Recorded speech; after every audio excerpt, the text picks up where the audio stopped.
Hello students, आशा है आप लोग स्वस्थ होंगे। पिछले लेक्चर में हमने किसी फंक्शन की लिमिट के बारे में स्टडी किया था और उसके कुछ क्वेश्चन सॉल्व किए थे। उसमें हमने ये सीखा था कि किसी फंक्शन की लिमिट एग्जिस्ट करती है, ये हम तभी मानते हैं जब उसकी फंक्शन की किसी पॉइंट के लेफ्ट में उसकी लिमिट और उस पॉइंट से राइट नेबरहुड में उसकी लिमिट, लेफ्ट लिमिट और राइट लिमिट दोनों आपस में इक्वल होती हैं, तो तब हम मानते हैं कि फंक्शन की लिमिट एग्जिस्ट करती है और हम उसको लिमिट एक्सटेंडिंग टू ए पर एफ एक्स या इस टाइप से लिख देते हैं।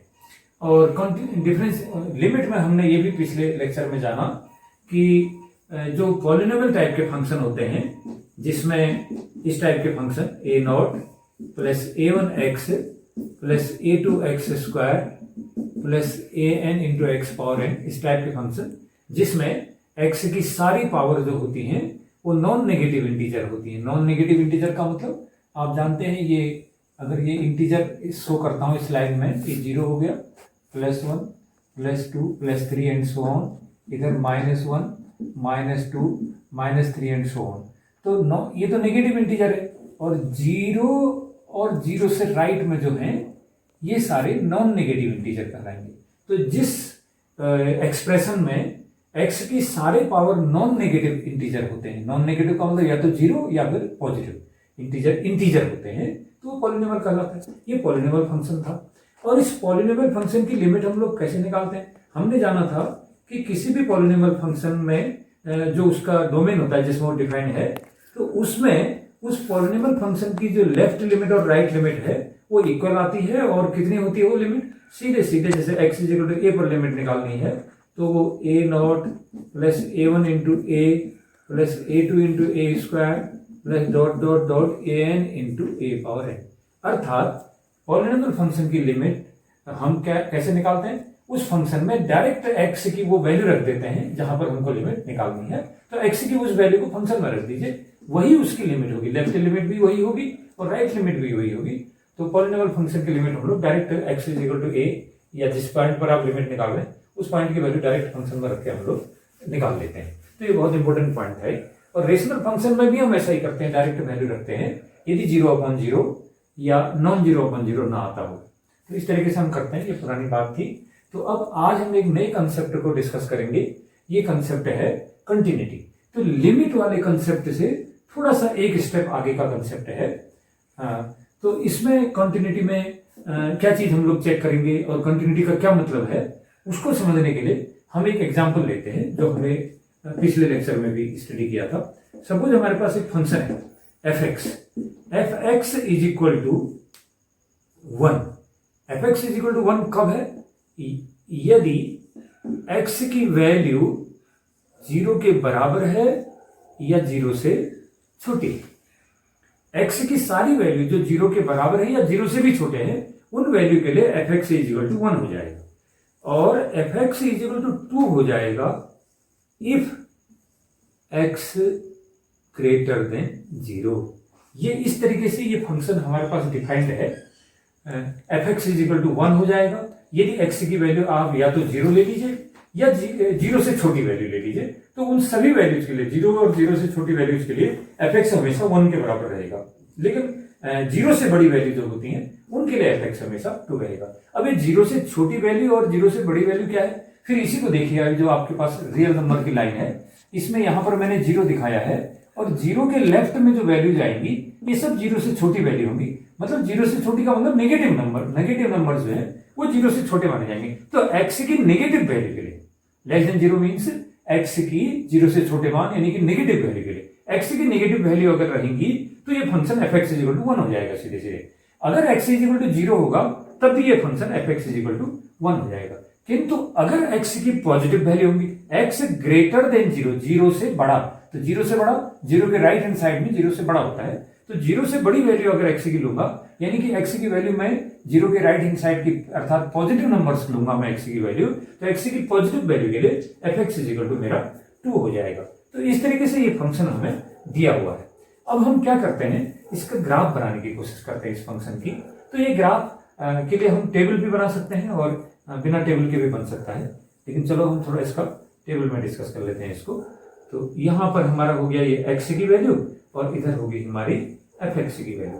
तो x की वैल्यू आप कोई भी अगर आप नेगेटिव वैल्यू x की लेंगे तो fx हमेशा 1 आएगा। अगर आप x की नेगेटिव वैल्यू लेंगे ना, लेस देन 0, 0 से छोटा नेगेटिव, तो जैसे आपने -3 ले लिया, -2 ले लिया, -1 ले लिया या 0.5 ले लिया, कुछ भी ले लिया, तो नेगेटिव वैल्यू पर x की वैल्यू हमें fx क्या आएगा, हमेशा 1 आएगा। ये कोई भी माइनस वैल्यू ले लो, fx इज ऑलवेज 1। और अगर आप x को 0 ले लेते हैं तो तब भी fx इज इक्वल टू 1 आएगा। अगर आप x को पॉजिटिव ले लेते हैं 0 से बड़ा, जैसे आप 0.5 ले लो, तो तब ये जो है आपका fx की वैल्यू 2 आ जाएगी। या आप 1 ले लीजिए तब भी x की वैल्यू 2 आएगी। x को 2 कर दो, fx की वैल्यू 2 आ जाएगी। x को 3 कर दो, fx की वैल्यू 2 आएगी। तो इस तरीके से ये fx के पॉइंट से हम इसका ग्राफ बना सकते हैं। तो यहाँ पर हम इसका ग्राफ बनाने की कोशिश करेंगे। देखिए, तो this is x axis, x negative direction, y axis, y negative, and this is origin. अब इसको पॉइंट्स को आप लोकेट करिए। x -3 पर y 1 है, तो ये -1 -2 -3, x -3 पर y 1 है, ये y की वैल्यू कितनी है, this is y is equal to fx है। x -2 पर भी y 1 है, x -2 पर भी y 1 है, x -1 पर भी y 1 है, x 0 पर भी y 1 है। तो इस तरीके से इसका ग्राफ ये आ जाएगा नेगेटिव वैल्यूज के लिए। अब x ग्रेटर देन 0 के लिए 2 है, यानी कि 0 से राइट में पॉजिटिव वैल्यू के लिए इसकी वैल्यू 2 है। देखिए 0.5 करोगे तो x की वैल्यू 2 है, 0.5 पर x की वैल्यू 2 है, और 1 ये 2 वैल्यू होगी 0.5 पर x की। 1 करो तो x की वैल्यू 2 है, 2 करो तब भी x की वैल्यू 2 है, 3 करो तब भी x की वैल्यू 2 है। तो ये ग्राफ यहाँ पर आगे को आ रहा है, और यहाँ इसको 0 में नहीं चेक करना है, आपको x के पॉजिटिव मानों के लिए चेक करना है। x इज इक्वल टू 0 पर fx को 2 नहीं करना। x इज इक्वल टू 0 पर भी fx 1 था, लेकिन 0 के राइट में जब मैं गया, 0 से बड़े मान के ले गया, तब fx मेरा सीधे सीधे 2 हो गया। तो ये जो ये 2 वाला जो वैल्यू है, ये 0 वाले को इंक्लूड नहीं कर रहा है, ये इसको एक्सक्लूड कर रहा है। तो इस तरीके से ये इस फंक्शन का ग्राफ आ गया। नेगेटिव वैल्यू और 0 तक जो है ये fx इक्वल टू 1 करके आया, और पॉजिटिव वैल्यू हो जाने पर ये fx इक्वल टू 2 करके ग्राफ आ गया। अब इस ग्राफ में देखिए, अगर मैं यहां पर कोई पॉइंट ले लेता हूं नेगेटिव साइड में, 0 से छोटे वैल्यू पर मैं कोई पॉइंट लेता हूं, तो उस पॉइंट के लेफ्ट में और उस पॉइंट के राइट में फंक्शन की वैल्यू इक्वल रहेगी, यानी इसकी लिमिट एग्जिस्ट करेगी। लेकिन यदि मैं x इक्वल टू 0 पर इस फंक्शन को की लिमिट को चेक करता हूं कि लिमिट x इक्वल टू 0 पर आएगी या नहीं आएगी, तो देखिए x इक्वल टू 0 के लेफ्ट तरफ फंक्शन की वैल्यू क्या आएगी, x इक्वल 0 से थोड़ा सा लेफ्ट में भी आप जाएंगे तो फंक्शन की वैल्यू 1 हो जाएगी, fx इक्वल टू 1 हो जाएगा। और अगर x इक्वल टू 0 से राइट हैंड साइड में थोड़ा सा राइट में जाइए, आप 0.1 भी अगर आप राइट में जाते हैं तो fx की वैल्यू 2 हो जाती है। मतलब x इक्वल टू 0 के लेफ्ट तरफ को थोड़ा सा खिसक के देखते हैं तो fx इक्वल टू 1 आ जाता है। x इक्वल टू 0 के थोड़ा सा राइट में, जैसे आप 0.1 आगे राइट में चले जाएंगे तो फंक्शन की वैल्यू 2 हो जाती है। कहने का मतलब यह है कि x इक्वल टू 0 पर लेफ्ट लिमिट 1 है और x इक्वल टू 0 पर राइट लिमिट यहां पर हमारी 2 हो जा रही है। तो मैं इसको ऐसे लिख सकता हूं, limit x tending to 0 minus, यानी कि 0 से लेफ्ट तरफ को फंक्शन की वैल्यू कितनी हो जा रही है, 0 से लेफ्ट तरफ को फंक्शन हमेशा 1 के बराबर है, और लिमिट x टेंडिंग टू 0 पर fx 0 प्लस पर, यानी कि 0 से पॉजिटिव तरफ को, धनात्मक संख्याओं की तरफ को fx की वैल्यू कितनी हो जा रही, चाहे कितना ही आगे थोड़ा सा भी आगे बढ़ोगे तो fx 2 हो जाएगा सीधे सीधे, तो fx इज इक्वल टू 2। तो इस प्रकार से x इज इक्वल टू 0 पर इसकी लेफ्ट लिमिट निकाल रहा हूं तो 1 हो जाएगी, x इक्वल टू 0 पर इसकी राइट लिमिट निकाल रहा हूं वो 2 हो जाएगी। ये 1 और 2 डिफरेंट वैल्यूज आ जा रही। तो मैं ये कहूंगा इसको, limit x is tending to 0 minus पर फंक्शन का value is not equal to limit x tending to 0 plus पर फंक्शन का वैल्यू। ये अनइक्वल है। तो ऐसे केस में हमने पढ़ा था लिमिट एग्जिस्ट नहीं करती है, क्योंकि लिमिट एग्जिस्ट करने के लिए शर्त जरूरी है कि लेफ्ट साइड से जाओ तो उसी लिमिट पर पहुंचो, और राइट हैंड साइड से आप चलो तो तब भी उसी लिमिट पर पहुंचो, दोनों इक्वल वैल्यू होने चाहिए तभी लिमिट एग्जिस्ट करती है कहा जाता है। तो ये बता रहा है कि इस फंक्शन की x बराबर 0 पर लिमिट एग्जिस्ट नहीं करती, क्योंकि लेफ्ट से 1 हो जा रहा है, राइट से 2 फंक्शनल वैल्यू हो जा रही। तो इसलिए ही लिमिट एग्जिस्ट इसकी नहीं करती है। लिमिट एग्जिस्ट नहीं कर रही है तो इसका मतलब ये भी है कि यदि इस फंक्शन का ग्राफ ड्रॉ करना है तो इस फंक्शन के ग्राफ को ड्रॉ करने के लिए आप यहां से यहां तक तो इस बोर्ड में से पेन को हटाना नहीं पड़ेगा आपको। यहां से यहां तक ग्राफ बनाने के लिए इस बोर्ड से आपको पेन हटानी नहीं पड़ेगी। लेकिन इसके बाद जब आप ये x = 0 से राइट हैंड साइड की तरफ का ग्राफ बनाना चाहते हैं तो यहां से आपको पेन उठाना पड़ेगा और जंप करके सीधे ऊपर से आगे को जाना पड़ेगा। तो अब कोई ये भी कह सकता है कि भाई मुझे इसके कर्व का ग्राफ बनाना है पूरे का पूरा, तो मैं ऐसा कर सकता हूं, यहां से जाऊंगा और इस तरीके से मैं बिना पेन हटाए चलूंगा, इसमें पेन नहीं हटाना पड़ेगा। लेकिन उसके बाद में फिर ऐसे चले जाऊंगा, ऐसे जाकर के मैं इधर चले जाऊंगा। लेकिन ऐसा नहीं कर सकते। हम कर्व का इस कर्व फंक्शन का ग्राफ बना रहे हैं, तो फंक्शन के ग्राफ बनाने का मतलब यह है हम उन्हीं पॉइंटों से होकर के जा सकते हैं जो पॉइंट इस ग्राफ में आते हैं। जो फंक्शन की वैल्यू होती है उस वैल्यू से होते हम जाएंगे, अर्थात जो पॉइंट इस फंक्शन में आते हैं उन्हीं वैल्यू से होकर के हम जाएंगे, तभी तो फंक्शन का ग्राफ बनेगा। ग्राफ का मतलब यही है कि जो पॉइंट उस फंक्शन में आते हैं उन पॉइंट को मिला दीजिए, वही ग्राफ होता है। तो इसलिए जो पॉइंट फंक्शन में नहीं आता है उस पॉइंट को मिलाते हुए मैं नहीं बना सकता। तो इस तरीके से मैं ये कह रहा हूं कि नेगेटिव वैल्यू से लेकर के आप जो है 0 तक जब जाएंगे तो आप बिना पेन हटाए ग्राफ को कंटिन्यूअसली एक ही स्ट्रोक में बना सकते हैं। लेकिन इसके बाद 0 से राइट हैंड साइड में जब आप ग्राफ बनाना चाहते हैं तो ग्राफ जंप करके यहां पहुंच गया तो आपको यहां से पेन उठानी पड़ेगी और उठा करके तब आप यहां पर जाएंगे, यहां से फिर तब आगे को आप ग्राफ को बना सकते हैं। तो x = 0 एक ऐसा पॉइंट है, इस पॉइंट पर आपका ग्राफ में क्रैक आ गया है और ये इस जगह पर बिना पेन को बोर्ड से उठाए आप उसके आगे को ग्राफ को फिर नहीं बना सकते हैं। तो हम ये कहते हैं कि यहां पर ग्राफ कंटिन्यूअस नहीं है, यहां पर एक ग्राफ हो गया है डिसकंटिन्यूअस। तो fx is discontinuous at x = 0। x = 0 पर फंक्शन डिसकंटिन्यूअस है। तो डिसकंटिन्यूअस है कहने का मतलब यह है कि यदि मैं इस फंक्शन के ग्राफ बनाना चाहता हूं, अर्थात फंक्शन में जो पॉइंट आते हैं उन पॉइंटों को ज्वाइन करता हूं, तो उसको ज्वाइन करने में मुझे क्या करना पड़ेगा कि सारे नेगेटिव वैल्यू से लेकर के 0 तक तो मैं बिना पेन हटाए ग्राफ को बना सकता हूं। लेकिन 0 से जो ही मैं पॉजिटिव वैल्यू की ओर को ग्राफ को ले जाना चाहूंगा तो मुझे यहां से जंप करके बोर्ड से पेन को हटाना पड़ेगा और फिर यहां जाना पड़ेगा, यहां से तब मैं ग्राफ के अगले हिस्से को बना सकता हूं। लेकिन मैं इस रास्ते से नहीं जा सकता क्योंकि इस रास्ते में जो भी पॉइंट है ये फंक्शन की वैल्यू नहीं है, क्योंकि इस रास्ते में आपका ये कितनी ऊंचाई पर है, ये 1 है तो यहां पर fx की वैल्यू 1 है, ये 2 है तो यहां पर fx की वैल्यू 2 है। तो अब 1 और 2 के बीच में तो फंक्शन का कोई वैल्यू है ही नहीं ना, या तो fx 1 है या fx 2 है, fx = 1.5 तो आएगा नहीं। तो इसलिए यहां पर तो ये 1 और 2 के बीच में 1.5 भी वैल्यू है, तो आप यहां से होते हुए नहीं जा सकते क्योंकि ये पॉइंट ग्राफ में कर्व में है ही नहीं।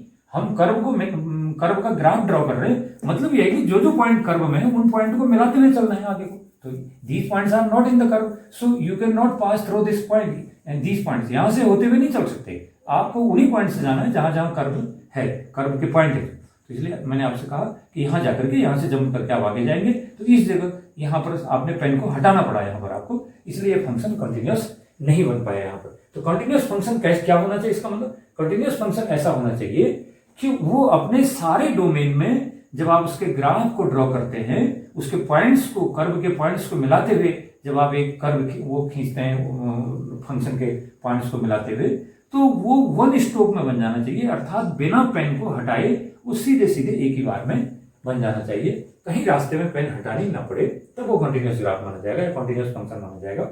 अदरवाइज किसी पॉइंट पर यदि हम कर्व को ड्रॉ करते हैं, ग्राफ को हमें पेन हटानी पड़ती है उससे बोर्ड से, तो कहेंगे कि उस पॉइंट पर फंक्शन डिसकंटिन्यूअस है। तो इसमें आपने देखा कि fx = 1, x <= 0, fx = 2, x <= 0 के लिए ये जो हमारा फंक्शन है इसकी लेफ्ट लिमिट और राइट लिमिट डिफरेंट है, इसलिए यहां पर इसकी लिमिट ही एग्जिस्ट नहीं करती है। और ग्राफ यदि हम इसका ड्रॉ करते हैं, यानी कर्व के पॉइंट्स को सिलेक्ट करके हम उसको मिलाते हैं एक लाइन उसके रूप में, तो इसमें क्या हो जा रहा है कि हम x = 0 पर जाके जंप करना पड़ रहा है, तब हम राइट हैंड साइड में ग्राफ का जो पोर्शन है उसको बना पा रहे हैं, बिना पेन हटाए नहीं बना पा रहे हैं, इसलिए डिसकंटिन्यूअस हो गया यहाँ पर। एक दूसरा एग्जांपल और देखिए जिससे हमें कंटिन्यूटी का जो कंसेप्ट है वो और अच्छी तरह से क्लियर हो जाएगा। अब दूसरा एग्जांपल भी इसी से मिलता जुलता है। देखिए वो एग्जाम्पल क्या है? सपोज हमारे पास एक फंक्शन है, let f x is equal to 1, f x is equal to 1 if x not equal to 0 and fx is equal to 2 if x is equal to 0। अब ये इस तरीके से डिफाइन किया गया फंक्शन, मतलब अगर x की वैल्यू 0 नहीं है तब fx हमेशा 1 के बराबर हो जाएगा, चाहे x की कोई भी वैल्यू रख दीजिए लेकिन 0 नहीं रखना है। तो x की नॉन जीरो वैल्यू को रखो, चाहे x की पॉजिटिव वैल्यू रखो, चाहे x की नेगेटिव वैल्यू रखो, तो 0 के अलावा कोई भी वैल्यू रख दो, fx हमेशा 1 के बराबर हो जाएगा। लेकिन यदि आप x की वैल्यू 0 रखते हैं फंक्शन में तो तब fx इक्वल टू 2 हो जाएगा। इस टाइप का एक फंक्शन है। तो अब इसके ग्राफ बनाने की कोशिश करते हैं। देखिए तो ग्राफ कैसे बनाएंगे, हम इसमें कोऑर्डिनेट एक्सिस ड्रॉ कर लेते हैं। अब इसके लिए हमें टेबल बनाने की जरूरत नहीं है, हम वैसे अनुमान से इसका ग्राफ बना लेंगे। This is x axis, x dash, y axis, y dash and this is origin. अब हम क्या करेंगे कि x इसी में ले लो, ये x इज इक्वल टू 0 हो गया, ये x is equal to +1 +2 +3 +4 +5 +6, x is equal to -1 -2 -3 -4 -5, ये इसके नेगेटिव साइड है ग्राफ का, and this is x is equal to 0। तो देखिए x इज इक्वल टू 0 जिस समय है उस समय मेरा जो कर्व है वो 2 पर है। जब x 0 है उस समय कर्व 2 पर है, तो 0,2 पर कर्व मेरा है। कहां हुआ? x 0 y2, माना ये 2 है और ये 1 के बराबर हाइट है, तो ये 0,2, x 0 पर y की वैल्यू 2 है, तो ये मेरे कर्व का एक पॉइंट है, इस कर्व का एक पॉइंट है x 0 y2। अब x नॉट 0 का मतलब 0 न होना, तो 0 न होने का मतलब या तो पॉजिटिव होना या नेगेटिव होना। यदि x नेगेटिव है तब भी fx इज इक्वल टू 1 है, यदि x पॉजिटिव ले लेते हो तब भी fx इज इक्वल टू 1 है ना। तो इसलिए x की नेगेटिव वैल्यू के लिए fx क्या है? 1 है। तो x -1 कर दो तो fx की वैल्यू 1 आएगी, x -2 कर दो तब भी fx की वैल्यू 1 आएगी, x को -3 कर दो तब भी fx की वैल्यू 1 आएगी। तो इस प्रकार से ये 0 के लेफ्ट हैंड साइड में इस तरीके से कर्व का ग्राफ आएगा, और 0 के राइट हैंड साइड में, क्योंकि x नॉट 0 होने पर राइट हैंड साइड में भी fx 1 ही आएगा, तो ये ग्राफ इसका सीधे सीधे ये हो गया। लेकिन ये ध्यान देखिए इस ग्राफ में x इज इक्वल टू 0 नहीं रखना है आपने। x इज इक्वल टू 0 से छोटी संख्या रखोगे तो तब fx इज इक्वल टू 1 हो जाएगा, 1 हो गया ऊंचाई। x इज इक्वल टू 0 से बड़ी संख्या को रखोगे तो यानी कि 0 के राइट में जाओगे तब भी fx इज इक्वल टू 1 रहेगा, ये ग्राफ इधर आ गया। लेकिन जब x इज इक्वल टू 0 रखोगे तब fx 1 नहीं आएगा, तब fx सीधे सीधे 2 हो जाएगा। तो कहने का मतलब यह है कि इस ग्राफ के सारे पॉइंट जो है ये x एक्सिस से 1 हाइट पर है, ग्राफ के सभी पॉइंट उससे x एक्सिस से 1 हाइट पर हैं, इधर राइट में भी लेफ्ट में। लेकिन ग्राफ का जो x इज इक्वल टू 0 वाला है वहां पर 1 हाइट नहीं है, वहां पर हाइट 2 हो जाएगी उसकी ग्राफ की। तो अब इसको ड्रॉ कैसे कर सकते हैं ऐसे ग्राफ को? तो मैं यहां से अगर ग्राफ बनाऊं तो 1 हाइट पर है, तो लगातार बिना पेन को हटाए मैं इसको एक ही स्ट्रोक में यहां तक जा सकता हूं। लेकिन ध्यान रहे x इज इक्वल टू 0 पर नहीं जाना है, यहां तक आपने y इज इक्वल टू 1 करते हुए जाना है, y इज इक्वल टू 1, लेकिन x इज इक्वल टू 0 पर नहीं जाना है। x इज इक्वल टू 0 पर सीधे सीधे 2 पर पहुंचना है, वो यहां पर नहीं रहेगा। x इक्वल टू 0 है जिस समय उसमें आपने यहां पहुंच जाना है। तो अब आप यहां से चलते चलते सीधे यहां कैसे पहुंच जाओगे x इक्वल टू 0 पर? मतलब ये आप चलेंगे और यहां से आपको जंप करना पड़ेगा, यहां से पेन हटाना पड़ेगा, हटा करके सीधे जंप करके इधर जाएंगे। आप ऐसे करके नहीं जा सकते सीधे। आप ये मान सकते हैं कि भाई ऐसे गए, फिर आपने कहा ऐसे चले जाता हूं इसको लाइन टू टच करते हुए, फिर यहां से नीचे आ जाऊंगा, नीचे आगे चला जाऊंगा, कर्व बन जाएगा। ऐसा नहीं कर सकते, क्योंकि हम ग्राफ बना रहे हैं फंक्शन का, तो हम फंक्शन के उन्हीं पॉइंट से होकर के जाएंगे जो फंक्शन के पॉइंट हैं। तो मुझे पता है कि भाई ये 1 है और ये हाइट 2 है, तो क्या 1 और 2 के बीच में भी फंक्शन की कोई वैल्यू है? नहीं है, या तो फंक्शन की वैल्यू 1 है या फंक्शन की वैल्यू 2 है। तो इस बीच में जो भी फंक्शन जो मान है, जैसे 1.5 1.6 1.7, ये तो कोई भी मान फंक्शन के नहीं है, तो इसलिए ये फंक्शन की वैल्यू नहीं है, तो मैं नहीं जा सकता, मैं फंक्शन के जो पॉइंट है उन्हीं से होते हुए जाऊंगा। तो इस तरीके से मैं यहां से जाऊंगा, सीधे सीधे यहां जाऊंगा, और जब x इक्वल टू 0 आएगा तो मैं तुरंत ऊपर जंप कर जाऊंगा 2 पर, और x इक्वल टू 0 से राइट हैंड साइड की बारी आएगी तो मैं सीधे जंप करके इधर से इधर जाने लग जाऊंगा, लेकिन इस बीच में मैं चलूंगा नहीं। तो कैसे इसका ग्राफ बनाया मैंने फंक्शन का? देखिए कि x इक्वल टू 0 से लेफ्ट में x इक्वल टू 0 के नेबरहुड तक तो मैं बिना पेन हटाए गया, x इक्वल टू 0 के राइट हैंड साइड में इंफिनिटी तक मैं बिना पेन हटाए गया, लेकिन x इक्वल टू 0 पर जाने में मुझे 2 पर जाना पड़ा। तो ये ऐसे करेंगे, ये जाएंगे तुरंत जंप करके इधर जाएंगे, इधर से तुरंत जंप करके इधर आएंगे, तब जाकर के हम आगे को बढ़ेंगे। तो इस कर्व के ग्राफ बनाने में आपको यहां पर पेन हटाना पड़ा, यहां पर क्रैक है, ग्राफ यहां पर टूट गया, तो इसलिए हम ये कहेंगे कि इस जगह पर ये ग्राफ कंटिन्यूअस नहीं, तो ये डिसकंटिन्यूअस है। तो f x is discontinuous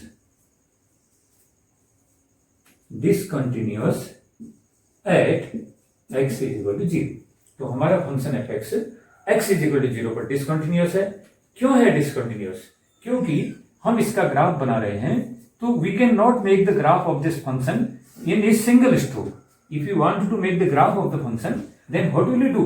we will move in the plane of the board in the neighborhood of 0. Then we will directly jump to 0,2 point. Then we will directly jump to some fx is equal to 1 point on the right hand side of the 0. Then we will move smoothly parallel to x-axis. So we are not able to make the graph without removing the pen. So this is not continuous function. ये function continuous x is equal to 0 पर नहीं है। अब जबकि इसमें देखिए limit अगर हम निकालें इस फंक्शन की, कंटिन्यूअस में ये तो साफ दिखाई दे रहा है, क्योंकि आप बिना पेन हटाए ग्राफ को नहीं बना सकते हैं, तो कंटिन्यूअस नहीं। अगर लिमिट निकालते हैं, देखिए लेफ्ट हैंड लिमिट निकालता हूं इसका, left hand limit at x is equal to 0, at x is equal to 0 left hand limit निकालिए। तो कैसे लिखते हैं लेफ्ट हैंड लिमिट को? Limit x tending to 0 minus पर fx को कैलकुलेट करना है। तो limit x tending to 0 minus पर fx की क्या वैल्यू लिखूं मैं, बताइए? x टेंडिंग टू 0 माइनस 0 से छोटे मान के लिए, तो 0 से छोटे मान के लिए fx इक्वल टू 1 है, वो तो यहां भी दिखाई दे रहा है। तो ये लिमिट x टेंडिंग टू 0 पर fx की वैल्यू होगी सीधे सीधे 1 हो गया। अब राइट हैंड लिमिट निकालता हूं x इक्वल टू 0 पर। Right hand limit x equal to 0 पर कैसे डिफाइन होगी?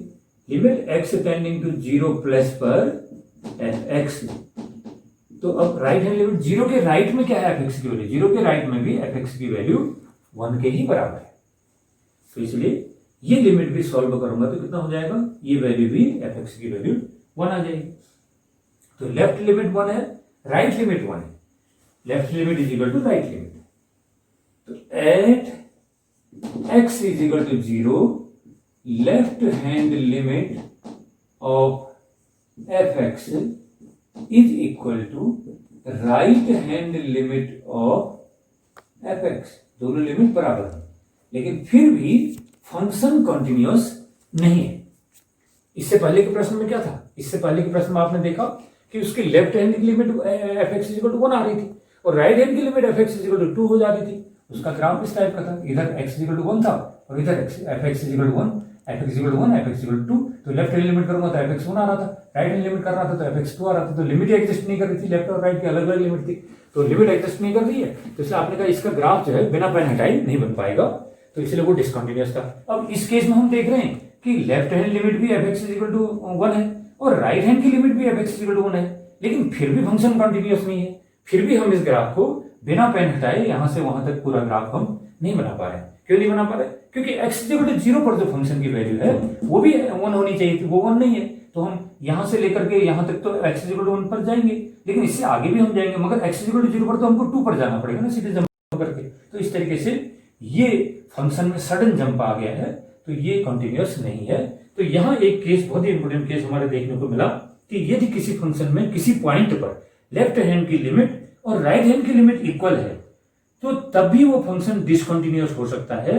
क्योंकि यदि लेफ्ट हैंड किसी पॉइंट पर लेफ्ट हैंड लिमिट और राइट हैंड लिमिट तो इक्वल है, लेकिन अगर ठीक उसी पॉइंट पर फंक्शन की वैल्यू कुछ अलग हो जा रही है, तो तब भी आपको उस पर्टिकुलर पॉइंट पर उस पर्टिकुलर पॉइंट पर आपको जंप करके वहां जाना पड़ेगा। तो इसलिए कंटिन्यूअस होने के लिए क्या जरूरी होना चाहिए?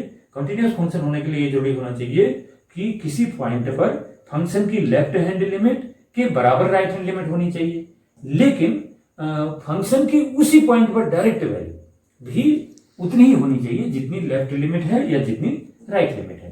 तो left limit and right limit both must be equal, दोनों लिमिटें इक्वल होनी चाहिए। और साथ ही साथ जिस पॉइंट पर आप लिमिट निकाल रहे हो उस पॉइंट पर फंक्शन की डायरेक्ट वैल्यू भी लिमिट के ही बराबर होनी चाहिए। अर्थात मेरा मतलब यह है कि इसकी left hand limit fx equal to 1 है और fx की राइट हैंड लिमिट भी fx इक्वल टू 1 है, और लेकिन x बराबर 0 पर फंक्शन की डायरेक्ट वैल्यू यानी f0 उसको भी 1 होता, अगर वो भी 2 ना होकर के 1 होता तब तो मैं इस ग्राफ को सीधे बना सकता।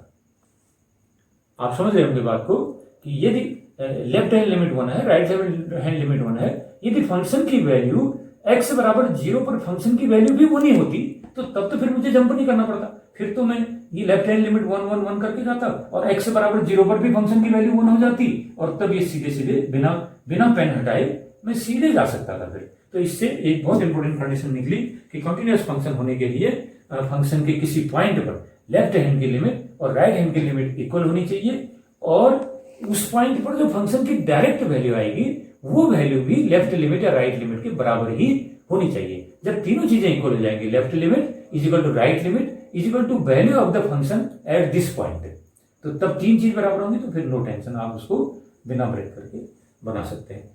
लेकिन अगर आपको पता चला कि लेफ्ट लिमिट राइट लिमिट तो बराबर है लेकिन उस बिंदु पर फंक्शन की वैल्यू कुछ अलग है तो फिर आपको उस पॉइंट उस वहां तक जानने के लिए जंप करना पड़ेगा। तो there should be no jump, तो नो जंप के लिए क्या जरूरी है, left limit is equal to right limit is equal to direct value of function at that point. तो कंटीन्यूअस फंक्शन की एक बहुत महत्वपूर्ण शर्त हमको यहाँ पर पता चली और इससे हम कंटिन्यूटी की डेफिनेशन भी निकाल सकते हैं।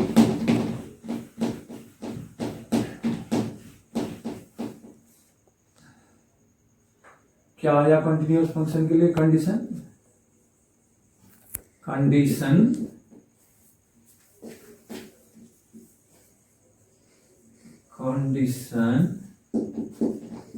फॉर ए फंक्शन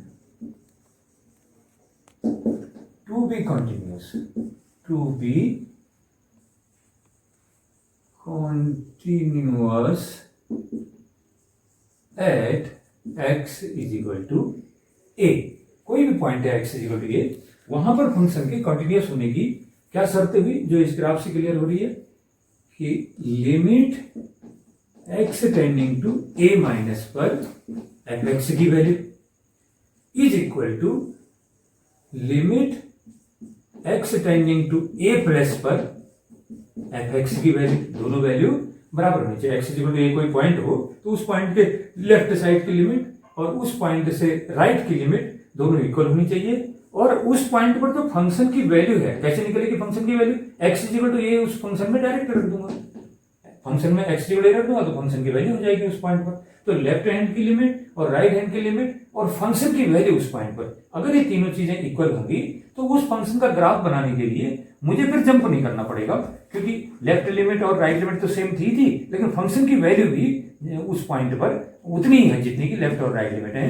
तो तब ये बिना पेन हटाए ग्राफ बन सकता है, तब इसको हम कंटिन्यूअस कहेंगे। अब इस वाले में डिसकंटिन्यूअस क्यों आए, क्योंकि वो x इक्वल टू 0 पर फंक्शन की वैल्यू तो हो जा रही लेकिन उसके लेफ्ट में 1 थी उसके राइट में भी 1 थी, तो लिमिट तो 1 थी लेकिन वैल्यू फंक्शन की डायरेक्ट 2 है तो इसलिए जंप हो गया।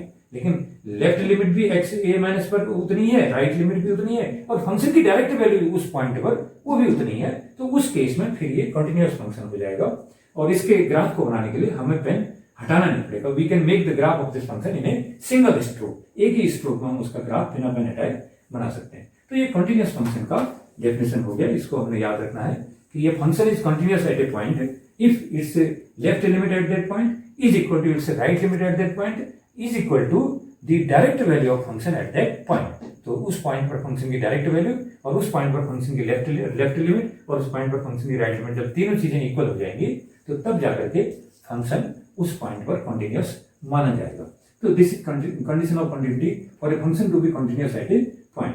अब किसी इंटरवल में continuity of function in a interval, कोई फंक्शन एक पूरे इंटरवल में, ये तो एक सिंगल पॉइंट पर कंटिन्यूटी है ना, continuity of a function in an interval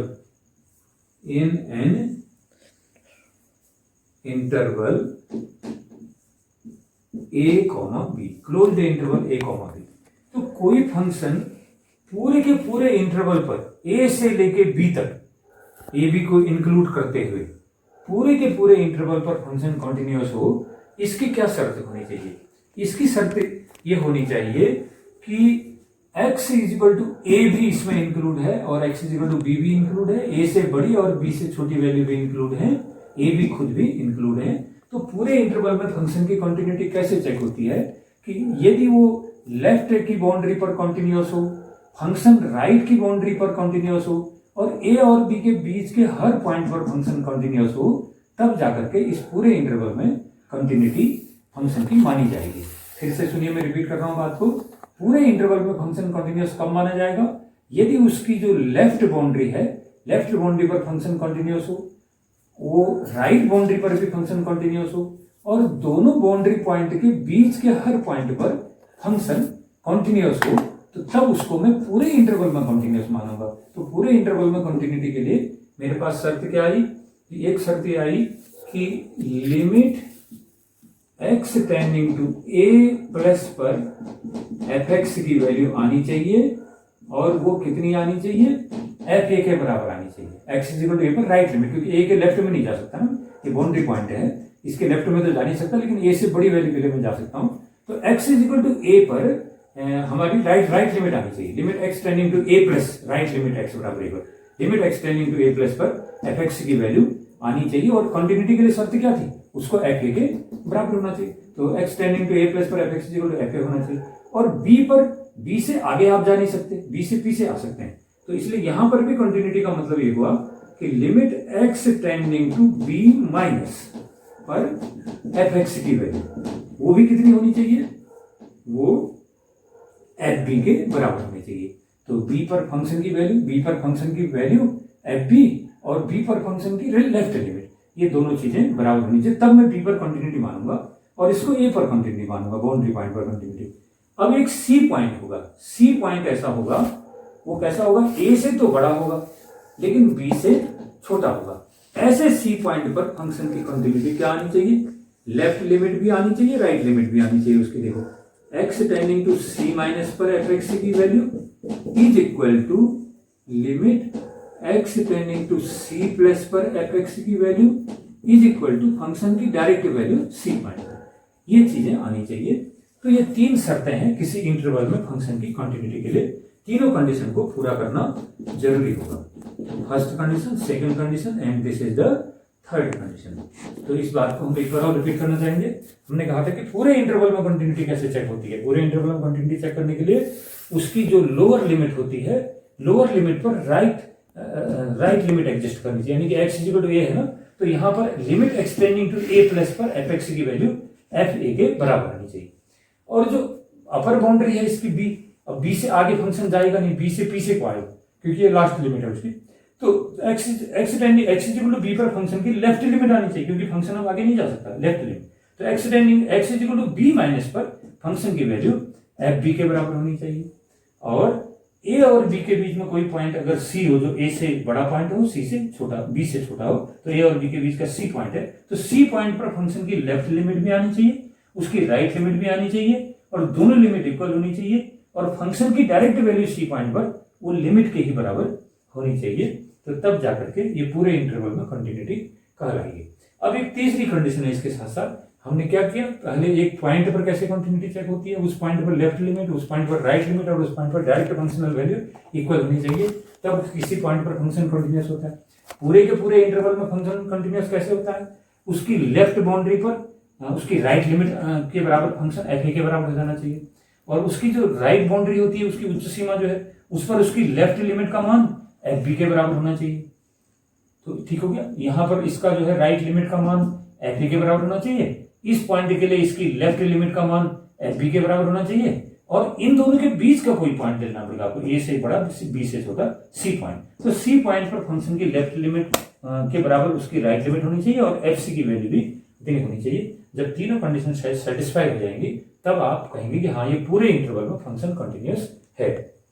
अब तीसरी कंडीशन जो हमने स्टडी करनी है कि फंक्शन की कंटिन्यूटी हम देखते हैं कि पूरे रियल नंबर के उस पर, यानी कि अपने पूरे डोमेन पर फंक्शन कंटिन्यूअस है या नहीं। किसी पॉइंट पर कंटिन्यूटी, किसी इंटरवल पर कंटिन्यूटी और पूरे के पूरे डोमेन पर फंक्शन की कंटिन्यूटी देखी जाएगी। Continuity of function in whole domain,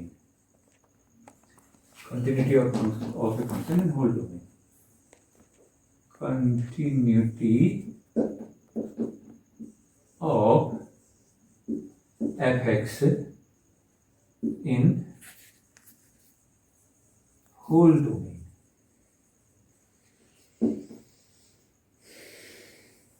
या जिसको हम शॉर्ट में कॉन्टिन्यूटी ऑफ फंक्शन बोल देते हैं, पॉइंट नहीं कहते हैं इसमें, कॉन्टिन्यूटी ऑफ फंक्शन।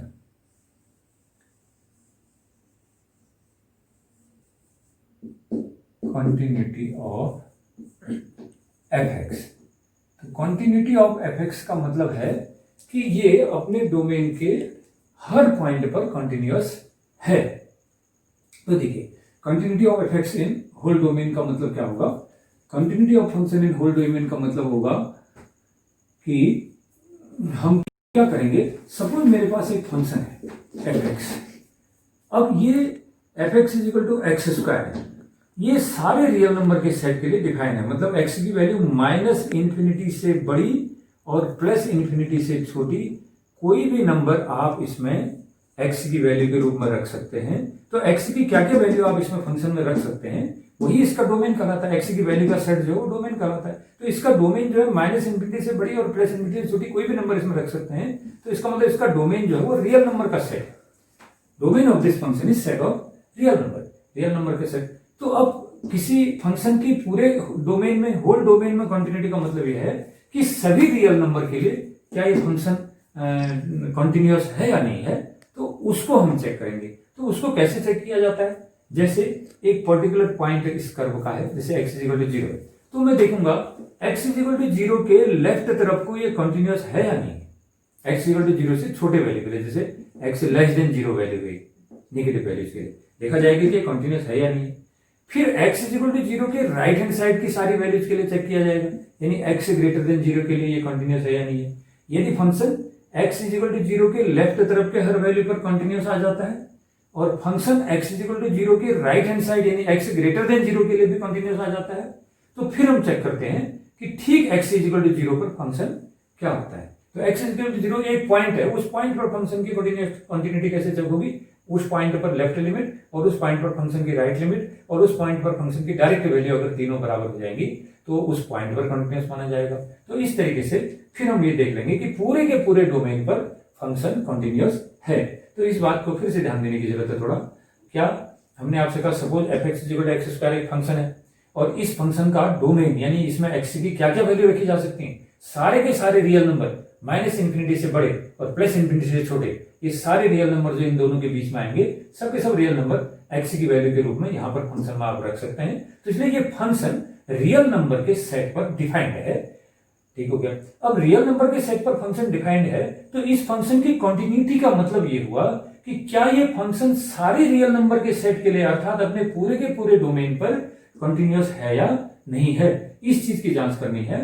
तो उसका क्या तरीका है, उसका तरीका यह है, जैसे आपने देखा x इक्वल टू 0 एक पॉइंट है फंक्शन, तो x इक्वल टू 0 पर कॉन्टिन्यूटी को चेक कर लो कि x इक्वल टू 0 के लेफ्ट की लिमिट क्या है, x इक्वल टू 0 के राइट हैंड की लिमिट क्या है और x इक्वल टू 0 पर डायरेक्ट वैल्यू क्या है। अगर ये तीनों चीजें बराबर हो जाएंगी, x इक्वल टू 0 के left limit, x equal to 0 पर राइट लिमिट और x इक्वल टू 0 पर फंक्शन की डायरेक्ट वैल्यू, तीनों चीजें बराबर होंगी, तो आप कह सकते हैं कि x इक्वल टू 0 पर ये फंक्शन कॉन्टिन्यूअस है, एक पॉइंट पर कॉन्टिन्यूटी आए।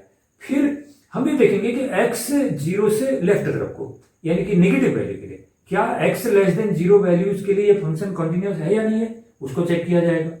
उसके बाद चेक किया जाएगा कि x ग्रेटर देन 0 यानी जो पॉजिटिव वैल्यूज हैं, इस पॉइंट से बड़े वैल्यू जो है उनके लिए फंक्शन कॉन्टिन्यूअस है या नहीं है, उधर भी चेक किया जाएगा। तो तब हम देखेंगे कि x इक्वल टू 0 के लेफ्ट तरफ को फंक्शन कॉन्टिन्यूअस था, x इक्वल टू 0 के राइट तरफ के सारे डोमेन पर फंक्शन कॉन्टिन्यूअस था और ठीक x इक्वल टू 0 पर भी फंक्शन की लेफ्ट और राइट लिमिट आ रही बराबर और x इक्वल टू 0 की डायरेक्ट वैल्यू के बराबर है।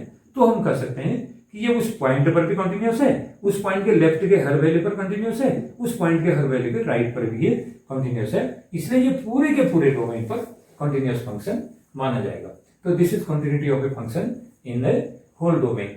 कैसे चेक किया जाता है, check continuity at a particular point, किसी पर्टिकुलर पॉइंट पर फंक्शन की कंटिन्यूटी को चेक करो, उसके बाद उस पर्टिकुलर पॉइंट से लेसर वैल्यू पर उसकी कंटिन्यूटी को चेक करो और उस पर्टिकुलर पॉइंट से हायर वैल्यू पर फंक्शन की कंटिन्यूटी को चेक करो। तो एक पर्टिकुलर पॉइंट पर कंटिन्यूटी, उससे लेसर वैल्यूज पर कंटिन्यूटी, उससे हायर वैल्यूज पर कंटिन्यूटी को चेक करेंगे, तब जाकर के अगर सब जगह कंटिन्यूटी बनेगी तो हम कह सकते हैं कि पूरे के पूरे डोमेन पर फंक्शन कंटिन्यूअस है। तो इसलिए फंक्शन को क्या होना चाहिए, F X must be continuous, F X must be continuous at x is equal to C. Suppose X is equal to C, जैसे हमने एक्स इज इक्वल टू 0 लिया, कोई और वैल्यू हो सकती है। Suppose function x is equal to c पर continuous है, अर्थात क्या मतलब हुआ, limit x tending to c minus पर f x is equal to limit x tending to c plus पर एफ एक्स। ये राइट लिमिट होगी, ये लेफ्ट लिमिट होगी। This is equal to direct value of function at c. तो ये इस point पर x is equal to c point पर फंक्शन कंटिन्यूअस होगा अगर इस शर्त को पूरा करेगा। अब दूसरी शर्त क्या है कि पूरे डोमेन में कंटिन्यूटी होने के लिए दूसरी शर्त यह है कि फॉर एक्स लेस देन सी, अगर x is equal to c पर कंटिन्यूअस होता है, एक्स लेस देन सी पर क्या है, फॉर एक्स लेस देन सी हमें क्या मिलना चाहिए, एक्स लेस देन सी के बाईं तरफ की जो वैल्यू है, सपोज हमारे पास कोई वैल्यू ऐसी है, एल है कोई वैल्यू जो ये एक्स लेस देन सी है, मतलब एक्स के बाईं तरफ को, सी के बाईं तरफ को है, तो उस वैल्यू के लिए फंक्शन की मैं लिमिट निकालूंगा। तो वहां पर भी फंक्शन की वैल्यू जो है limit x tending to l पर एफ एक्स की वैल्यू कितनी आनी चाहिए, एफ एल के बराबर आनी चाहिए। For x greater than c, x से बड़े हर मान पर, for x greater than c, तो सपोज एक पॉइंट सी से बड़ा जो मैं ले रहा हूं वो मैं के ले लेता हूं, तो लिमिट एक्स टेंडिंग टू के पर एफ एक्स की वैल्यू कितनी आनी चाहिए, एफ के बराबर आनी चाहिए। तब हम कह सकते हैं कि ये फंक्शन पूरे के पूरे डोमेन में क्या है, कॉन्टिन्यूअस है। तो इसके जब क्वेश्चन आएंगे तो वहां पर एक कंसेप्ट का हम दोबारा रिवाइज करेंगे। तो ये तीनों कंसेप्ट कंटिन्यूटी के बड़े इंपॉर्टेंट हैं और इन्हीं कंसेप्ट के बेस पर हम किसी फंक्शन की कंटिन्यूटी को चेक करते हैं। और कंटिन्यूअस फंक्शन का मीनिंग तो हम जानेंगे कि कंटिन्यूअस फंक्शन वो फंक्शन है जिसका किसी पॉइंट पर अगर कंटिन्यूटी देखना है तो उस पॉइंट से होते हुए उसका ग्राफ जो है बिना पेन को हटाए हम बना सकते हैं in a single stroke without lifting pen from the plane of the board या पेपर के प्लेन से पेन को हटाए बिना हम उसकी फिगर को बना सकते हैं किसी पॉइंट के से होते हुए। तो उस पॉइंट पर कंटिन्यूटी होगी, या पूरे डोमेन में ऐसा हम कर सकते हैं तो डोमेन पर कंटिन्यूटी होगी, और किसी छोटे इंटरवल में हम ऐसा कर सकते हैं बिना पेन को हटाए उसका ग्राफ बना सकते हैं, तो वो उसमें कंटिन्यूटी होगी। और चेकिंग के लिए हमारी शर्त क्या क्या है आप समझ गए, पॉइंट पर क्या कहते हैं इंटरवल पर और पूरे डोमेन पर कंटिन्यूटी की क्या शर्त है। और कुछ एक क्वेश्चन हम यहाँ पर करते हैं कंटिन्यूअस फंक्शन के, जिससे ये कंसेप्ट और क्लियर हो जाएगा। अब ये क्वेश्चन है, देखिए, test the continuity of the function f x is equal to 2x + 3 at x is equal to 1। तो x इज इक्वल टू 1 पर f x is equal to 2x + 3 की कंटिन्यूटी को चेक करना है कि ये x इज इक्वल टू 1 पर continuous है कि नहीं है। तो क्या कंडीशन है, किसी पॉइंट पर कंटिन्यूटी चेक करने का नियम। और पॉइंट पर कंटिन्यूटी के लिए अभी हमने क्या डिस्कस किया था, किसी पॉइंट पर कंटिन्यूटी तब आती है यदि इस पॉइंट पर फंक्शन की लेफ्ट लिमिट, इसी पॉइंट पर फंक्शन की राइट लिमिट और इस पॉइंट पर फंक्शन की डायरेक्ट वैल्यू, तीनों वैल्यूज अगर इक्वल आएंगी तब ये इस पॉइंट पर कंटिन्यूअस माना जाएगा। तो चेक करते हैं, देखिए, तो फंक्शन हमारे पास है, function f x is equal to 2x + 3, ये देखना है। तो अब हम लिखेंगे at x is equal to 1। तो इसकी लेफ्ट लिमिट निकालता हूं, देखिए, left hand limit of function, left hand limit is equal to limit x की लिमिट क्या है, 1 पर चेक करना है, तो 1 - 1 के लेफ्ट में चेक करना है। लिमिट x टेंडिंग टू 1 - पर एफ एक्स की वैल्यू मुझे निकालनी है। तो limit x is tending to 1 - पर एफ एक्स की वैल्यू क्या रखूंगा, f x is equal to 2x + 3 रख दूंगा, 2x + 3 रख दूंगा। तो अब आप देखिए x टेंडिंग टू 1 - पर 2x + 3 आ गया। अब ये इसमें क्या रख लीजिए, x की वैल्यू रख दीजिए, सपोज x की वैल्यू, क्योंकि 1 - है अर्थात x की वैल्यू 1 से थोड़ी कम है, तो मान लिया ये x की वैल्यू 1 से h कम है, तो मैं ये लिख सकता हूं कि x की वैल्यू 1 - h के बराबर है। तो x की वैल्यू 1 - h लिख दीजिए, 1 - h + 3, जबकि h टेंडिंग टू 0 है। तो ध्यान दीजिए मैंने क्या कहा, क्योंकि लिमिट x टेंडिंग टू 1 - है अर्थात x की जो वैल्यू है 1 से थोड़ी सी कम है, तो मान लिया x की वैल्यू 1 से h कम है, तो x is equal to 1 plus h, 1 minus h, x is equal to 1 minus h. तो x is equal to 1 minus h question में रख दीजिए, जबकि h टेंडिंग टू 0, h क्या है, बहुत छोटा है, तो इसलिए फंक्शन की वैल्यू हो जाएगी 2 into 1 minus h plus 3, limit h tending to 0, limit h tending to 0। h positive number है लेकिन बहुत छोटी नंबर है, तो इसको सॉल्व करता हूं, 2 से मल्टीप्लाई कर लो अंदर, 2 माइनस 2h प्लस 3 हो गया। सॉल्व कर दीजिए, अब h को 0 लिख दीजिए इसमें, 2 माइनस 2 इंटू 0 प्लस 3, कितना हो गया मेरे, 2 minus 0 plus 3, this is equal to 5। तो लेफ्ट हैंड लिमिट आ गई इसके x इक्वल टू 1 पर 5 के बराबर। अब मैं इसका राइट लिमिट निकालूंगा, at x is equal to 1 right hand limit, this is equal to limit x tending to 1 plus पर fx कैलकुलेट करना पड़ेगा, this is equal to limit x tending to 1 plus पर fx की क्या value रखूं, value दे रखी है 2x plus 3 रखना पड़ेगा। तो अब रख दीजिए इसमें x की वैल्यू क्या है, 1 प्लस का मतलब x की वैल्यू 1 से थोड़ी सी ज्यादा है, तो मान लिया x की वैल्यू 1 से h ज्यादा है, तो इसलिए x is equal to 1 plus h हो जाएगा। तो रख दीजिए इसमें x is equal to 1 plus h, जबकि h जो है बहुत थोड़ा सा होगा, h टेंडिंग टू 0, क्योंकि x 1 से थोड़ा सा बड़ा है, माना x 1 से h के बराबर पड़ा है, जबकि h टेंडिंग टू 0 है, तो limit x tending to 1 plus पर हम करेंगे लिमिट h टेंडिंग टू 0 बना देंगे और x बराबर 1 प्लस h इसमें रख देंगे, 2 1 प्लस h प्लस 3। सॉल्व कर दो इसको, तो लिमिट h टेंडिंग टू 0 पर ये 2 प्लस 2h प्लस 3, अब h को 0 लिख दीजिए इसमें, 2 प्लस 2 इंटू 0 प्लस 3, तो 2 plus 0 plus 3, this is equal to 5। तो x इज इक्वल टू 1 पर लेफ्ट हैंड लिमिट निकाला 5 था, x इज इक्वल टू 1 पर राइट हैंड लिमिट निकाला, ये भी 5 था। अब मैं डायरेक्ट वैल्यू निकालूंगा f5, x को डायरेक्ट 5 लिख दो फंक्शन में, तो f5 is equal to 2x plus 3 है, 2x प्लस 3, तो 2 into 5 plus 3, 2x plus 3, 2 into 5 plus 3, 5 टू जा 10, 10 प्लस 3 इज इक्वल टू 13। तो इस प्रकार से हमने देखा x इज इक्वल टू 1 के लेफ्ट हैंड साइड में लिमिट कितनी आई, 5 आ गई, x इज इक्वल टू 1 के राइट हैंड साइड में लिमिट कितनी आ गई, ये लिमिट आ गई आपकी, ये भी 5 आ गई, और x इज इक्वल टू, हाँ f1 चाहिए, x इज इक्वल टू 1 पर चेक कर रहा हूं मैं, तो x इज इक्वल टू 1 पर डायरेक्ट वैल्यू फंक्शन की क्या है, 2x प्लस 3, यानी 2 इंटू 1 प्लस 3, 2 1 जा 2 और 2 प्लस 3 इज इक्वल टू 5, तो ये लिमिट भी हमारी 5 आ गई। तो इससे ये पता चल गया कि लेफ्ट लिमिट और राइट लिमिट और फंक्शन की डायरेक्ट वैल्यू, ये तीनों वैल्यू इक्वल हैं x इज इक्वल टू 1 पर, इसलिए फंक्शन कंटिन्यूअस है।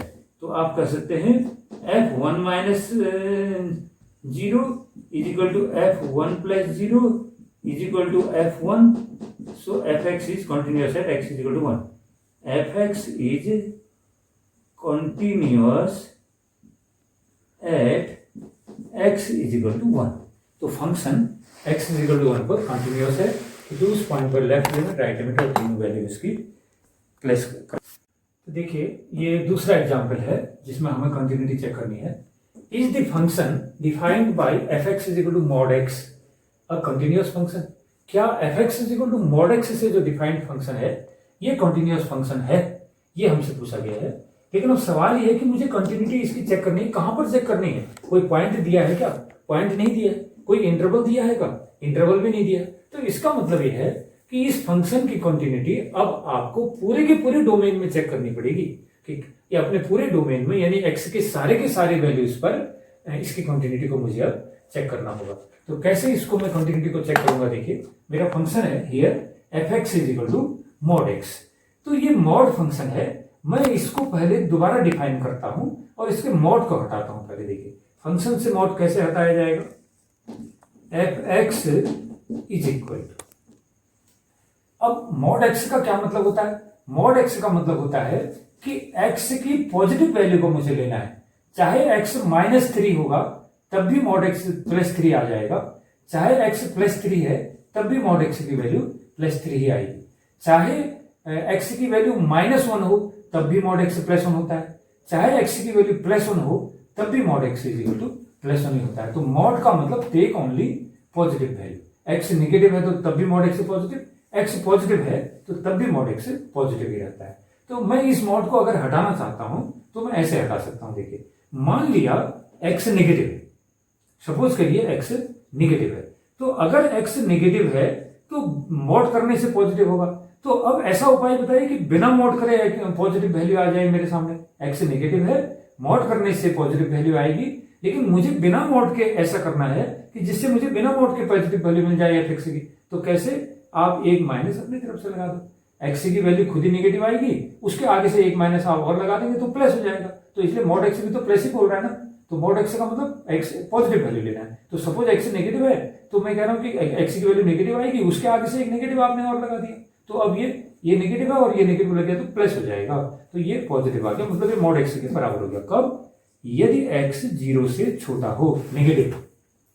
और यदि x खुद ही पॉजिटिव है तो तब कोई बात नहीं, x पॉजिटिव है तो हमें पॉजिटिव की वैल्यू तो लेना है, तो x पॉजिटिव है तो वो x ही रहेगा।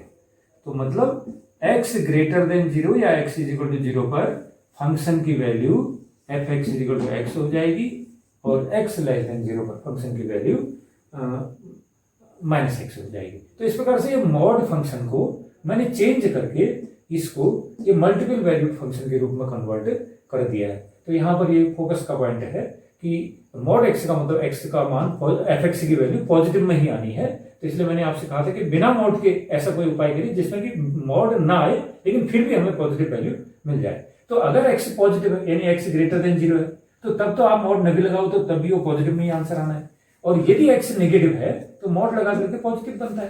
तो इसलिए यदि बिना मॉड के पॉजिटिव करना चाहूं तो कैसे करूं? क्योंकि x नेगेटिव है, मैं उसके आगे एक नेगेटिव अपनी तरफ से लगा देगा, तो अब ये -e भी आएगा, -e भी है तो प्लस में उत्तर आ जाएगा इसका पूरा। तो इस प्रकार से x की लेस देन 0 वैल्यू पर, 0 से छोटे वैल्यू के लिए आपने मॉड x को नेगेटिव कर दिया और ग्रेटर देन 0 वैल्यू के लिए आपने मॉड x को पॉजिटिव x के बराबर दिया। तो f(x) = -x, f(x) = +x, ये दोनों वैल्यूज आपके फंक्शन की आ गई।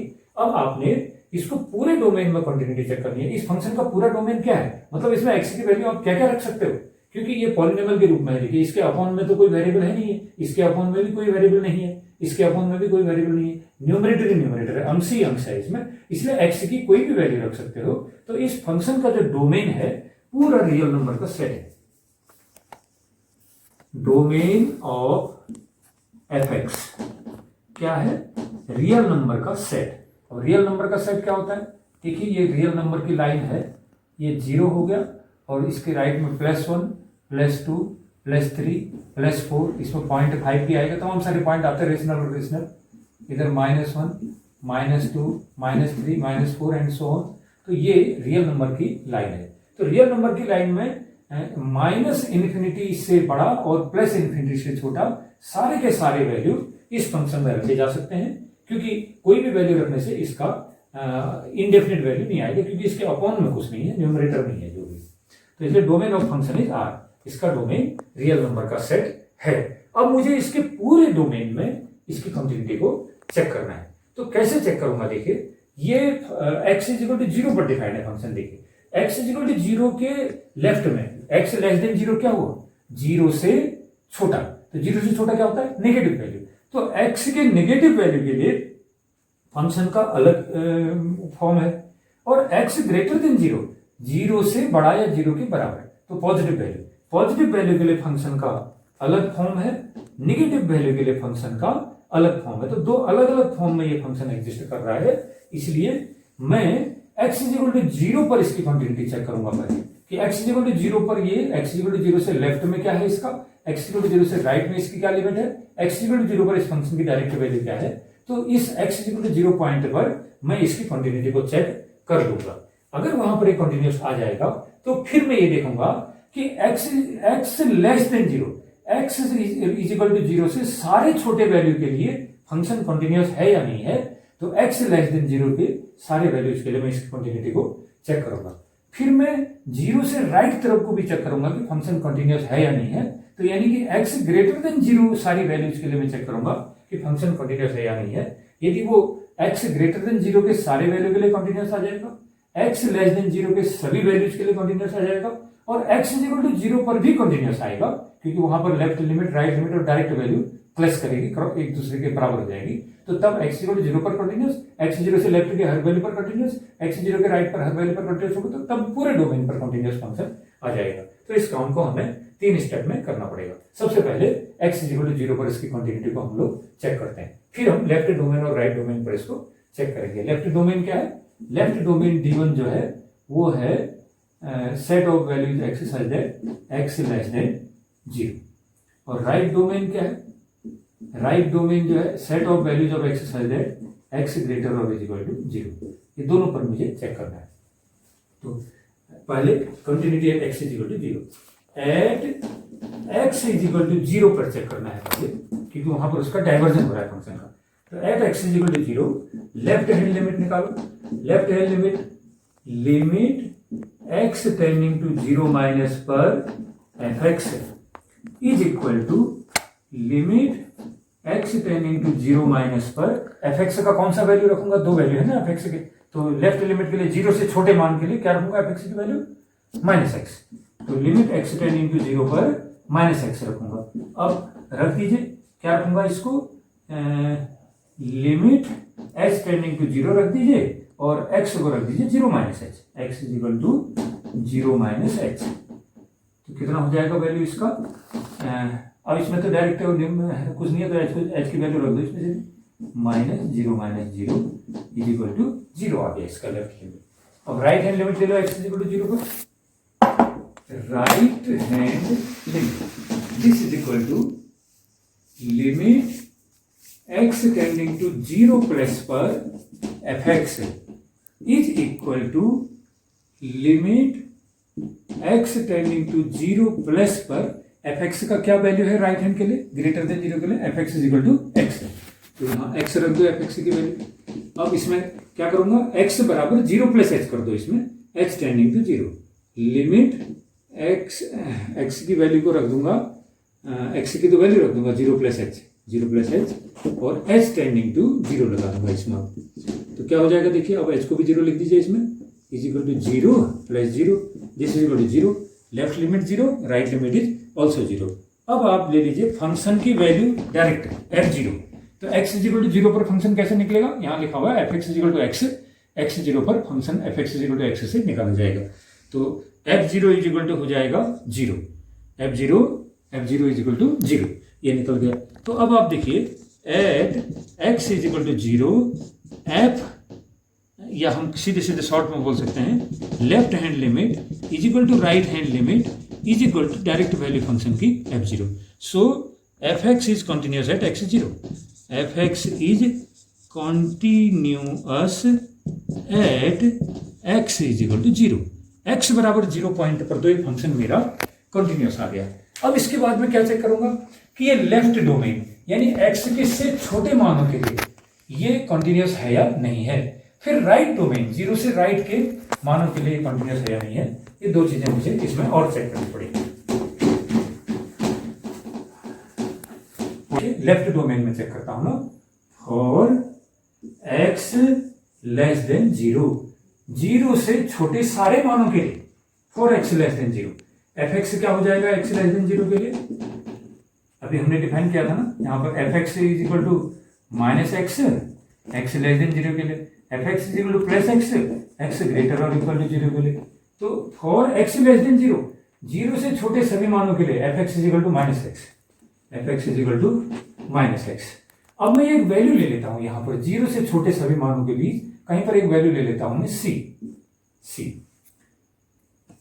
Late x is equal to c is a point such that c is less than 0। तो x is equal to zero के लेफ्ट तरफ को एक पॉइंट है c, इसलिए c नेगेटिव होगा, लेस देन जीरो होगा, क्योंकि वो x is equal to zero के लेफ्ट का पॉइंट है। तो let x is equal to c के point such that c less than zero. तो यहां पर चेक करता हूं, आप देखिए f x limit x tending to c minus पर fx। x tending to c minus पर fx क्या आएगा? Limit x tending to c minus पर fx की वैल्यू क्या लूंगा? देखो fx नेगेटिव है ना, आप ये जो पॉइंट ले रहे हैं c, ये 0 से छोटा है, नेगेटिव है, तो इसलिए माइनस एक्स लेना पड़ेगा। x equal to c minus पर fx equal to minus x दिया जाएगा। कैसे निकाला जाएगा minus x equal to c minus पर वैल्यू? तो मैं वही करूंगा, क्या करूंगा, x बराबर c माइनस एच कर दूंगा और h tending to 0, limit h tending to 0 कर दूंगा और x की वैल्यू c माइनस एच, तो माइनस तो माइनस रहा, x की वैल्यू c माइनस एच कर दूंगा। तो कितना हो जाएगा? अब ये लिमिट h टेंडिंग टू 0 पर माइनस c प्लस एच हो जाएगा। अब रख दीजिए h 0, तो क्या हो गया? माइनस c हो गया इसका वैल्यू फंक्शन का। अब इसकी राइट लिमिट निकालूंगा x इक्वल टू c पर, limit x tending to c plus पर fx निकालना है। तो limit x tending to c plus पर fx की कौन वैल्यू ली जाएगी? देखिए c प्लस पर एक fx equal to minus x है, एक fx equal to plus x है, तो x tending to c plus पर में fx की कौन सी वैल्यू लूंगा इन दोनों में से? तो आपको ये देखना है कि c है कहां पर। c जो है 0 के लेफ्ट तरफ को है, कहीं पर 0 के लेफ्ट तरफ, 0 से लेके माइनस इनफिनिटी के बीच कहीं पर है c। तो c के थोड़ा सा राइट में जाओगे तो तब भी तो आपका नेगेटिव ही होगा ना x का वैल्यू। c के थोड़ा सा राइट में जाएंगे, x इक्वल टू c के थोड़ा सा राइट में भी आप जाएंगे तो वहां पर भी x की वैल्यू नेगेटिव ही होगी, और x इक्वल टू c के थोड़ा सा लेफ्ट में जाएंगे तो वहां भी x की वैल्यू नेगेटिव ही होगी, क्योंकि आप x इक्वल टू 0 के लेफ्ट तरफ को है। तो c जो पॉइंट है उसके थोड़ा सा राइट में जाइए तब भी आपको x नेगेटिव मान वाला आएगा, थोड़ा सा लेफ्ट की तरफ जाएंगे तो वहां का x भी नेगेटिव मान वाले आएगा। तो इसलिए इसकी राइट लिमिट के लिए भी fx में जो है वो x इक्वल टू 0 के नेगेटिव तरफ है, लेफ्ट के लिए भी नेगेटिव तरफ है, तो इसलिए कौन सा मान में आ जाएगा fx का? माइनस एक्स वाला मान ही आएगा, क्योंकि अभी भी मेरा c प्लस करने के बाद भी ये नेगेटिव तरफ को ही है, तो इसलिए माइनस एक्स वैल्यू रखी जाएगी fx की। तो क्या हो जाएगा? अब limit x is equal to c plus है, मतलब c से थोड़ा सा ज्यादा है, तो इसलिए c प्लस एच कर देना x की value, x is equal to c plus h और h tending to 0, h tending to 0 कर दो और x की वैल्यू कर दो c प्लस एच। क्या हो जाएगा? देखिए limit h tending to 0 minus c minus h हो जाएगा, एक उससे खोल के माइनस सी माइनस एच, और रख दीजिए ना h इज इक्वल टू 0, तो minus c minus 0 this is equal to minus c. तो देखिए लेफ्ट नेबर में आपने देखा c प्लस पर फंक्शन की वैल्यू माइनस सी है और c माइनस पर भी फंक्शन की वैल्यू माइनस सी है। अब डायरेक्ट एफ सी कैसे निकलेगा इस x is equal to c point पर, जबकि ये 0 से लेफ्ट का पॉइंट है, नेगेटिव साइड का पॉइंट है। तो what will be the direct value? F c कैसे निकलेगा? एफ सी निकालने के लिए भाई इसी से निकलेगा ना एफ सी, या तो f x equal to minus x से, f x equal to plus से। तो एफ सी कहां से निकलेगा? एफ सी भी f x equal to minus x से ही निकलेगा, क्योंकि वो पॉइंट 0 के लेफ्ट में है, जो भी पॉइंट 0 के लेफ्ट में है उनके लिए f x equal to minus x से निकलेगा पहले। तो एफ सी इक्वल टू कितना हो जाएगा? Minus c. तो इस तरीके से देखा आपने कि एक्स इक्वल टू 0 के लेफ्ट के सारी वैल्यूज के लिए सी, कोई भी वैल्यू एक्स इक्वल टू सी के लेफ्ट में, तो वहां पर लेफ्ट लिमिट माइनस सी है और राइट लिमिट भी माइनस सी है, और डायरेक्ट फंक्शन की वैल्यू उसमें रख रहा हूं तब भी माइनस सी आ रहा है। तो इस तरीके से हम ये कह सकते हैं कि f c minus 0 is equal to f c plus 0 is equal to f c. ये तीनों वैल्यू बराबर हैं, इसलिए ये लेफ्ट डोमेन में हम ये कह सकते हैं F x is continuous, F x is continuous in domain D1। क्या है ये डोमेन D1?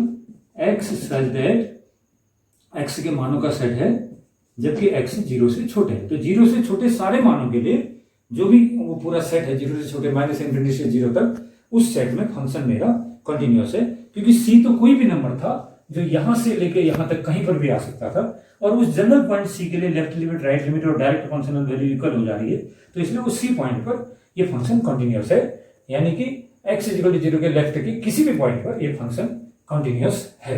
अब इसी तरीके से आप देखेंगे x इक्वल टू 0 के राइट साइड के किसी भी पॉइंट पर ये फंक्शन इस टाइप का आता है। तो इस समय मैं अब एक ऐसा पॉइंट ले लूंगा जो x इक्वल टू 0 के राइट हैंड साइड में होगा, और उस पॉइंट पर भी मैं चेक करूंगा कि उस किसी भी पॉइंट जनरल पॉइंट पर फंक्शन कंटिन्यूअस है या नहीं। तो देखिए अब मैं x इक्वल टू 0 के राइट के पूरे जो डोमेन है उसमें चेक करना चाहूंगा। तो फॉर x राइट डोमेन के लिए क्या होगा? x ग्रेटर देन 0 वैल्यू है सारी। तो फॉर x लेट ये वैल्यू, आप एक पॉइंट ले लीजिए कोई भी, लेट सी एक पॉइंट ले लो, सी कैसा पॉइंट है जो 0 से बड़ा है, तो x इज इक्वल टू सी एक पॉइंट है जो 0 से बड़ा है। तो 0 से बड़ा कोई पॉइंट सी यहां पर है, कहीं पर भी हो सकता है 0 से माइनस प्लस इनफिनिटी के बीच में।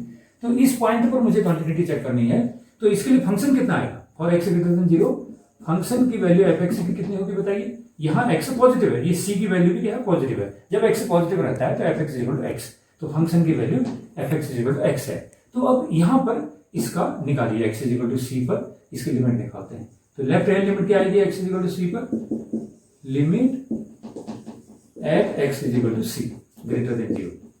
तो left hand limit x tending to c minus पर fx is equal to limit x tending to c minus पर fx की क्या वैल्यू रखूंगा, fx is equal to x रखूंगा क्योंकि राइट हैंड साइड में है।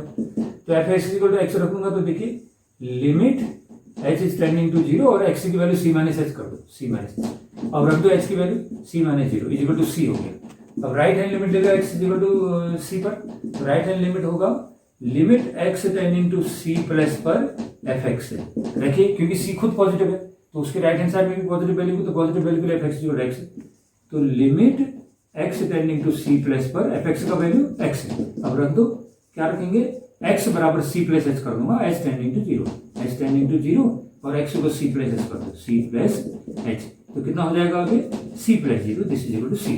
तो लेफ्ट लिमिट क्या आया c, राइट लिमिट क्या आ गया c। अब डायरेक्ट वैल्यू ऑफ फंक्शन मिलेगा यहाँ पर, तो नाउ fc कितना आ जाएगा देखिए, अब fc भी उससे निकलेगा fx इक्वल टू x से, fc is equal to c।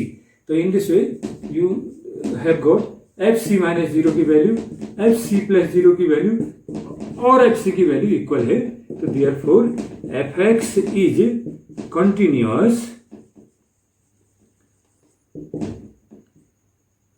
in domain D2 is equal to x such that x less than x greater than 0, x से बड़े जो डोमेन है 0 से बड़े लेकिन इन्फिनिटी से छोटे, उन वैल्यूज के लिए ये फंक्शन कंटिन्यूअस है।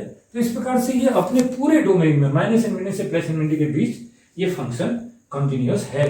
So fx is equal to mod x is a continuous function, पूरे डोमेन में कंटिन्यूअस हो गया, तो ऐसे फंक्शन को हम कंटिन्यूअस फंक्शन कहते हैं। तो कहीं पर भी अगर चेक करने के लिए कहते हैं चेक करो कि ये कंटिन्यूअस फंक्शन है, किसी पॉइंट पर कंटिन्यूअस चेक करना है, दिस इज सिंपल थिंग, किसी डोमेन किसी इंटरवल पर कंटिन्यूअस चेक करना है, तो this is also a simple thing.